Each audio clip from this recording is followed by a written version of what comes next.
Mga kababayan, ngayong araw po ng Sabado, November 1, 2025, patuloy po nating minomonitor ang banta ng sama ng panahon dyan sa may silangan ng Mindanao at inaasahang magiging isang bagyo at papasok sa loob ng ating Philippine Area of Responsibility pagdating po sa araw ng Linggo ng madaling araw. May isang LPA o low pressure area din po tayo na minomonitor dyan po sa may kanlurang bahagi ng ating bansa. So aalamin natin yung mga detalye, mga direksyon at kung magiging malakas nga po na bagyo etong low pressure area na ito na ating minomonitor. Pero bago ho natin yung simulan, baka naman ho pwede akong humingi ng pabor na i-like nyo po yung video natin bilang pagsuporta. Malaking bagay na ho yun. Maraming salamat po. Sa pinaka-latest na update po natin ay dalawang low pressure area na po ang minomonitor. Yung isa po ay nandito sa may kanlurang bahagi ng ating bansa. Ang lokasyon nyo ho ay 165 kilometers southwest of Coron, Palawan. At ito po ay nasa kategorya ng unlikely hanggang low chance na maging isang ganap na tropical depression or mahinang bagyo. So sa ngayon hindi pa naman niya nagiging banta pero may mga lugar na po na naapektuhan ng low pressure area na yan na nandyan po sa may bandang southwest of Coron, Palawan. So mag-ingat po yung mga lugar dyan sa banta po ng mga pag-uulan. Mamaya aalamin natin yung mga heavy rainfall warning, mga lugar po na kanyang maapektuhan. Sa kabilang banda naman dito sa may silangan po ng Mindanao, ang low pressure area na mas lumalapit pa at inaasahang papasok sa loob ng ating par pagdating po ng araw ng Linggo. Lokasyon nyo ho, 1,595 kilometers east of northeastern Mindanao. At ito po ay nasa kategorya na ngayon ang tinatawag natin na medium to high chance na maging isang ganap na tropical depression. Ito po yung may banta na hindi inaalis yung posibilidad na maging isang typhoon hanggang sa super typhoon category. And then ayon na rin po yan sa ating tinatawag na advanced weather forecast. So ngayon ho, tignan muna natin yung ating live weather system o radar na ginagamit at aalamin din po natin yung mga weather system na nakakaapekto ngayon sa malaking bahagi ho ng ating bansa. So ipapakita ko po sa inyo mabuti. So narito po yung ating pinaka live weather system na ginagamit. Ito po yung ating model ngayon. Kung makikita nyo ho, ang LPA na sinasabi ko nandito sa may bandang Coron, Palawan ay nagkakaroon na ng sirkulasyon ng hangin. So may mga lugar na po na naapektuhan ito kaya pinag-iingat yung mga lugar dyan sa banta po ng low pressure area. Pero kung tinatanong ho ninyo kung yan ay magiging isang ganap na bagyo, may tsansa or mas mataas yung posibilidad dahil meron po siyang tinatawag na spiral clouds o yung sirkulasyon ng hangin. Diyan po kasi nagkakaroon ng movement para mabuo ang isang tropical depression or mahinang bagyo. At kung titignan nyo naman, ito namang banta ng low pressure area, meron siyang kasunod na isa pa. No? Ito yung sinasabi natin na banta ng magiging bagyong Tino. At sa ngayon po wala pa naman itong malakas o direktang epekto sa anumang bahagi po ng ating bansa. Pero unti-unti siyang lumalapit at by Sunday po ng madaling araw ay nasa loob na po ito ng ating Philippine Area of Responsibility. So balikan natin yan. Alamin muna natin ngayon yung ating tinatawag po na forecast weather condition. Alam nyo, November 1 ngayon, undas, marami tayong mga kababayan na pumunta sa probinsya, no? So importante na itong paalala ko at yung lagay ng panahon. Napaka-importante niyan kasi bibiyahe tayo ng malayo. Dapat alam ho natin. Sa tinatawag ho natin na forecast weather condition, maigsi lamang ho ito. So samahan nyo ako. Sa area ho ng Palawan, ang weather condition po dyan, patuloy ho ang cloudy skies with scattered rains and thunderstorms dahil po yan sa low pressure area. So ito ho yan, kung makikita nyo. Ito yung LPA na yan na nagpapaulan at bibigay ng maulap na kalangitan at may kalat-kalat na pag-ulan, pagkulog at pagkidlat. Yan po sa bandang area po ng Coron, Palawan. So in case na ito lumakas, yung mga pag-ulan na yan, may mga tsansa pa rin ng mga pagbabaha at landslide sa mga landslide prone area. Nakikita nyo naman, LPA lamang siya na nasa unlikely na category pero yung sirkulasyon ng hangin malakas ho. Wala pa siya yung pinakamata, no? Yung pinakasentro. Pero dito ho yan mabubuo sa pinakagitna na yan. So sa ngayon, ito nakikitaan natin ng tsansa rin na magiging isang ganap na bagyo. So tsansa ba o pwede pa mangyari na magkaroon ng dalawang bagyong sabay na papasok sa loob ng par? Yes, possible ho yan. Pero i-explain ko sa inyo yung mga senaryo na kino-consider natin dyan sa mga bagyo na yan o sa dalawang low pressure area na yan. Samantalang dito naman po sa may area po ng Cagayan, patuloy ho yan makakaranas o yung lugar na yan ng cloudy skies na may kasama pong scattered rains and isolated thunderstorms dahil po sa shear line. Actually, yung shear line po, no, mga kaibigan, mga kababayan, noong nakarang araw pa yan. Pero dahil nga po sa salubungan ng malamig at mainit na hangin, ano ba yung malamig? Yung northeast monsoon, dyan po sa may extreme northern Luzon, sa taas ng ating bansa. Tapos, meron din tayong kakaunting epekto ng easterlies dito sa may silangang bahagi ng ating bansa, no? O silangang bahagi po ng Visayas.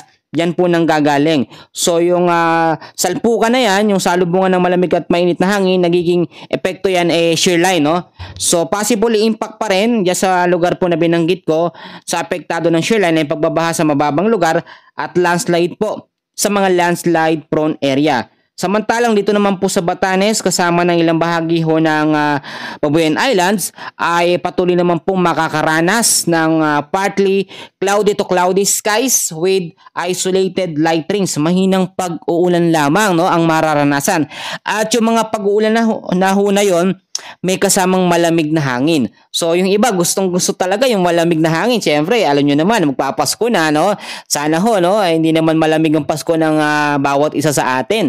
I-enjoy ho natin yung simoy ng malamig na hangin. Huwag nating isipin na ay baka mamaya may bagyo na naman. Huwag mo na natin isipin. Malayo pa naman eh. So ang gawin natin, maging ready lamang. Yun na laging ko pong pinapaalala sa aking mga viewers.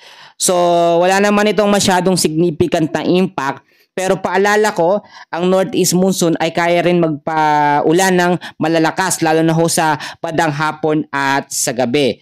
At dito naman tayo sa area po ng Visayas, kasama po ang Mindanao, ang Bicol region, the rest po ng Mimaropa. Yung mga lugar ho na yan, actually, noong nakarang araw pa yan naapektuhan ng ITCC or Intertropical Convergence Zone. Yan yung salubungan ng hangin sa northern at southern hemisphere. So, may mga tsansa po ng isolated rain showers or thunderstorms at yan sa lugar ng Visayas, Mindanao, Bicol region at the rest ng Mimaropa. Umaga pa lamang po ay may mga mauulap na nakalangitan. Bandang hapon naman, yung tsansa ng mga pag-uulan. So maging handa, maging alerto dahil kahit po undas at November 1, may mga pag-uulan pa rin tayo na mararanasan. Alam nyo, ang lagay ng panahon, wala ho yung pinipiling araw, no? Minsan kahit Pasko, bagong taon, nakakaranas po tayo. At dito naman po, sa area po ng Metro Manila, eto, marami nag-aabang, no? Pero yung mga taga Metro Manila ngayon, nasa bakasyon. So sa Metro Manila, the rest po ng Luzon, Visayas at Mindanao ay may mga tsansa pa rin po ng mga localized thunderstorms. Alam nyo yung mga localized thunderstorms, nagkakaroon ho yan ng epekto kapag mainit sa umaga hanggang sa tanghali. O yung tinatawag natin na maalinsangan po na panahon.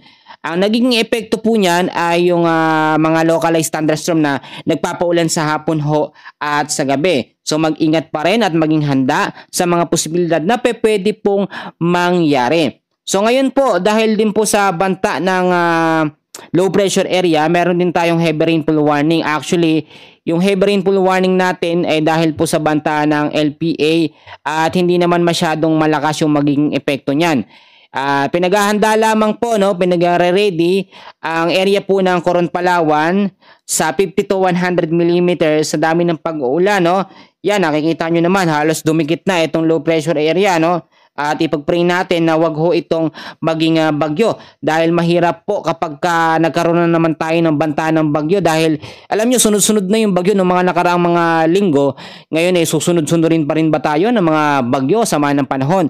Well, marami tayong mga kino-consider dyan. Ngayon po, no, at babalikan natin yan, alamin muna natin yung tinatawag po natin na tropical cyclone threat potential. Alam nyo, napaka-importante ng lagay ng ating panahon na mas maganda na nalalaman po natin in advance. Bakit ho? Dahil kapag nalaman natin in advance yung lagay ng ating panahon, nakakapaghanda tayo sa mga posibilidad po na pwede pong mangyari. Sa week 1 ho natin, nakita nyo naman, no? Nabuo na nga po itong low pressure area inaasahan din naman doon sa advanced weather forecast natin na ito'y mawawala at hindi naman magkakaroon ng matindi or malakas na pinsala dyan sa kanlurang bahagi ng ating bansa. Sa advanced weather forecast din natin sa tropical cyclone threat potential, dito sa may bandang silangan, yung dalawang magkasunod ng sama ng panahon nga po simula November 5 hanggang November 11 ay eto ho yun, lumabas na sila no, sa track and system natin. Kung makikita nyo etong isa, ito ano, medyo kasunod niya itong banta ng Bagyong Tino kasi kaya po to tinawag ngayon na banta ng Bagyong Tino. Sa advanced weather forecast natin, ito ay nakikitaan talaga na papasok sa loob ng ating Philippine Area of Responsibility. So ngayon marami nagtatanong, kapag daw po ba napuuna ang Bagyong Tino, saan naman yung mga lugar na kanyang posibleng maapektuhan para makapaghanda yung mga kababayan natin, which is tama naman, no? Magandang tanong ho yan. Ngayon, iisa-isahin po natin yung mga lugar na posible po nitong madaanan. At actually, dapat po ngayon pa lamang ay maging alerto tayo dahil nga po ang banta ng Bagyong Tino sa advanced weather forecast natin ay nakikitaan ng potensyal na magiging malakas.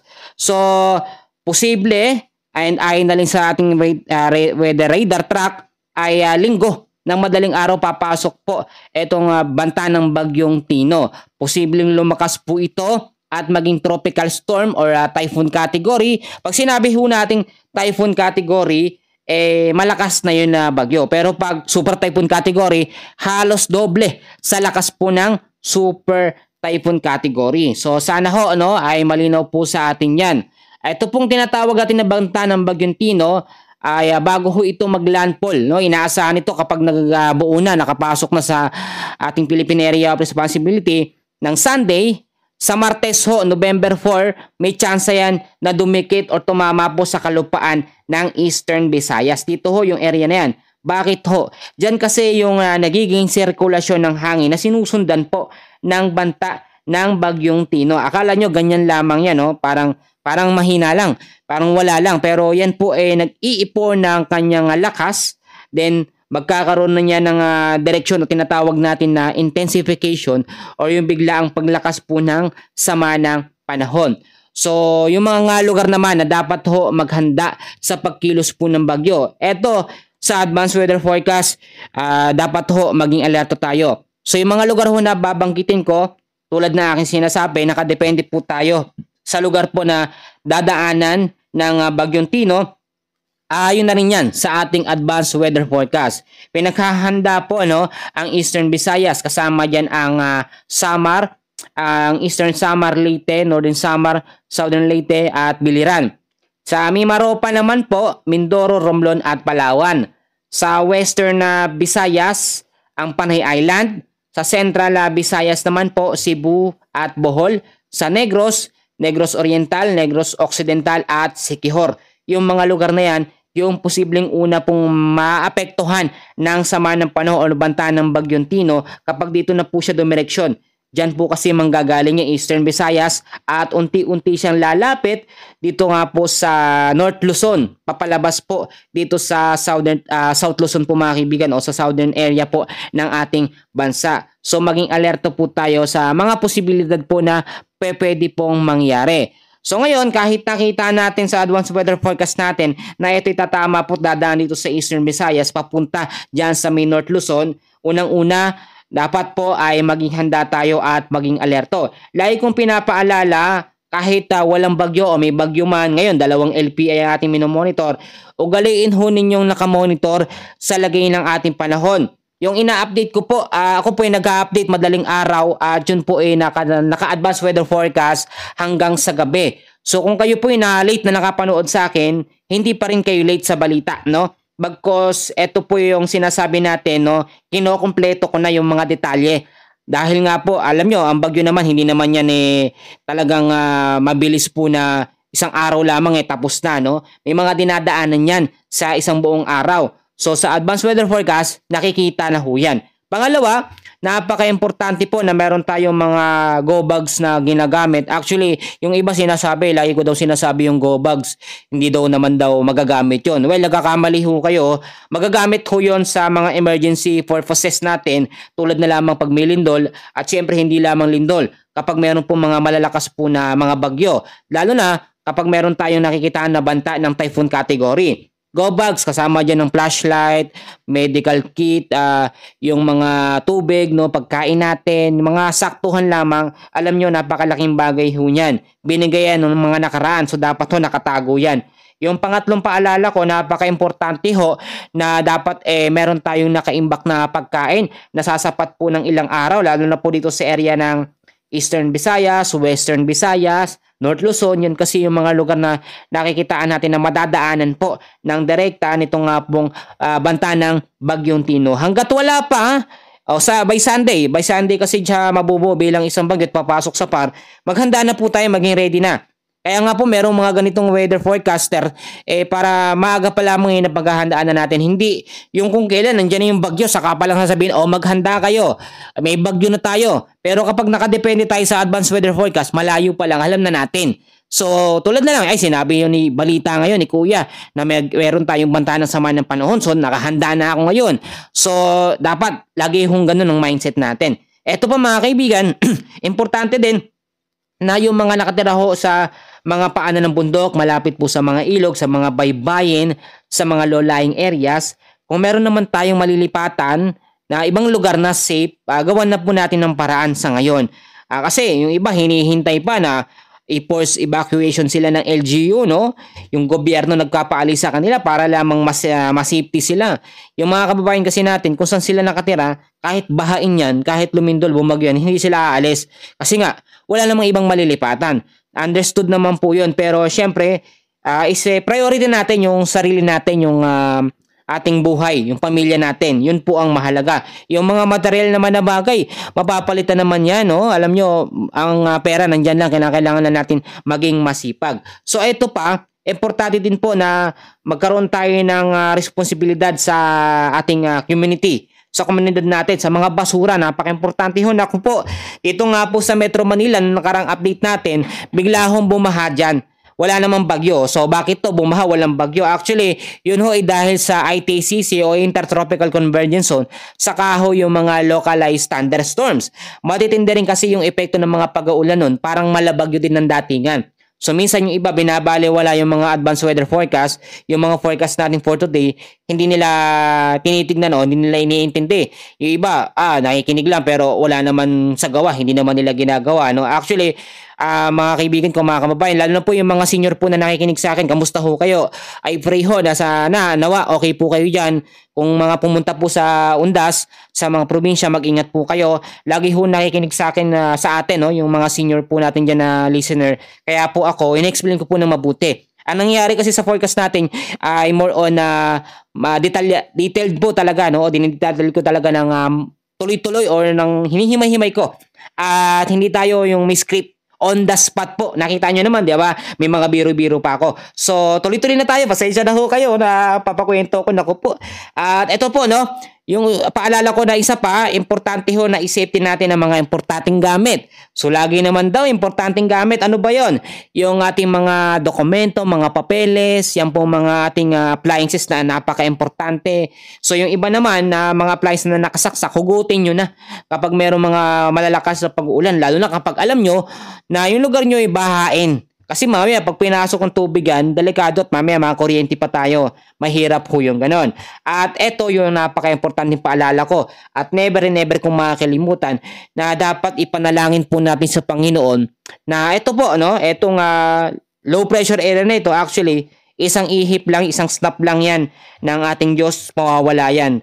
At ito po nga isang low pressure area o banta po ng Bagyong Tino, saka yung isang LPA pa dito sa likod, mawawala yan kapag sabay-sabay ho tayo nanalangin sa ating Panginoon. Alam nyo, sa lahat po ng gagawin natin, kailangan po natin isang guni sa Diyos. Dahil ngayon talagang alam nyo yung mga tao, yung mga kababayan natin, lumalapit lamang sila sa Panginoon kung kailan nandoon sila sa sitwasyon na nahihirapan sila. Pero kapag nasa maginhawa silang buhay, sagana sila, maraming pagkain, maraming pera, hindi po sila nagpapasalamat. Yun po yung sad reality na nakikita po natin. Kaya nga yung sinasabi ng iba, kung mabait daw ang Diyos, bakit daw inaalaw niya yung mga lindol, yung malalakas po na bagyo? Alam nyo, may mga purpose po lahat yan. Kapag nakakaranas tayo ng ganyan, yan po yung way ng Panginoon para tayo lumapit sa Kanya, humingi ng tawad at manalangin. So dapat ho, naiisip din natin na minsan yung sobrang pagkabisi natin, kahit po yung mga short na Bible verse, hindi na po natin nababasa. So kaya nga po, para magkaroon ng halaga yung update ko ngayong araw po ng Sabado, meron po tayong Bible verse of the day. Sana ho, nawa ho, tapusin nyo ho hanggang dulo. At ito po hindi para kung kanino lang, para sa atin po itong lahat. Pagkain po natin ito ngayong araw po. So narito na po ang ating Bible verse of the day. Sa Pilipos chapter 4 verse 6, mga kaibigan, mga kababayan, mga kapatid, narito po ang sinasabi: huwag kayong mga balisa sa anumang bagay, kundi sa lahat ng mga bagay sa pamamagitan ng panalangin at daing na may pagpapasalamat ay ipakilala ninyo ang inyong mga kahilingan sa Diyos. So amen po sa pagbabasa sa salita ng ating Panginoon. Napakalino naman po na sa lahat ho ng bagay ay dapat hindi po tayo nababalisa. So yung mga kababayan natin, alam nyo, mabilis mabalisa. Halos lahat naman tayo, lalo na yung mga wala hong makain, yung mga tipong may mga babayaran na bills, may mga estudyante nag-aaral, pang tuition, lahat po, alam nyo, nakakaranas po ng pagkabalisa. Lalo na ho pag meron tayong mga lindol, bagyo na nararanasan, yung pagkabalisa, nandiyan po talaga, hindi po talaga mawawala. Siyempre tao ho tayo, pero napakalino naman ng sinabi sa salita ng ating Panginoon sa Pilipos chapter 4 verse 6 na sa lahat po ng bagay ay hingilingin natin sa ating Panginoon ang mga bagay na gusto natin sa pamamagitan ng panalangin po na may pagpapasalamat. Yung mga prayer ho kasi natin, hindi lang yan yung tipong parang gusto natin ng ganito, gusto natin ng ganyan, gusto natin magkapera, hindi lamang yon ang dapat na ating pinapanalangin sa Panginoon. Napaka-importante na dapat po ay malaman natin na ipanalangin natin ang kaligtasan ng bawat isa sa atin, ang bansa natin, hindi tayo magkasakit, protection, wisdom, and knowledge, lahat po yan. Alam nyo, to follow na lang yung mga blessings na inaabangan natin. Kasi yung iba, nag-e-expect po, pag nag-pray sila, ang iniisip nila, kinabukasan sa susunod na araw ay meron na. Hindi po yun ganun kadali. Tayo po ay mananalangin sa ating Panginoon, gagawan din po natin ng aksyon at kikilos din tayo. Hindi yung nag-pray tayo ng isang bagay sa Panginoon tapos hindi niya naman dininig, hindi naman niya ibinigay, nagtatampo tayo. Sasabihin pa ng iba na hindi naman binibigay ng Diyos yung aking panalangin, Lagi naman daw siya nagpe-pray. Ang tanong nagpe-pray ka nga, gumagawa ka ba ng paraan? Alam nyo, yung panalangin natin, prayer without action is nothing. Kailangan nating kumilos. Tulad nito, meron po sama ng panahon, pinagpe-pray natin na ito yung malusaw at wala hong mapahamak, pero yung mga kababayan naman natin walang ginagawang action, naghihintay lamang na dumating yung bagyo. Pag may bagyo na, saka pa lang, paano po magkakaroon ng protection kung tayo mismo ay hindi tayo nagiging alerto? Kaya napaka-importante na alam po natin yung mga gagawin natin sa ganitong mga sitwasyon. So mga kaibigan ko, mga kababayan, mga kapatid, yan lamang po ang pinaka-short update natin sa lagay ng ating panahon. Nandyan po sa unahan yung ating update sa weather for today at yung ating Bible verse naman ngayong araw po ng Sabado ay nandito po sa may bandang hulihan. So yun lamang po at maraming salamat. God bless po sa inyong lahat.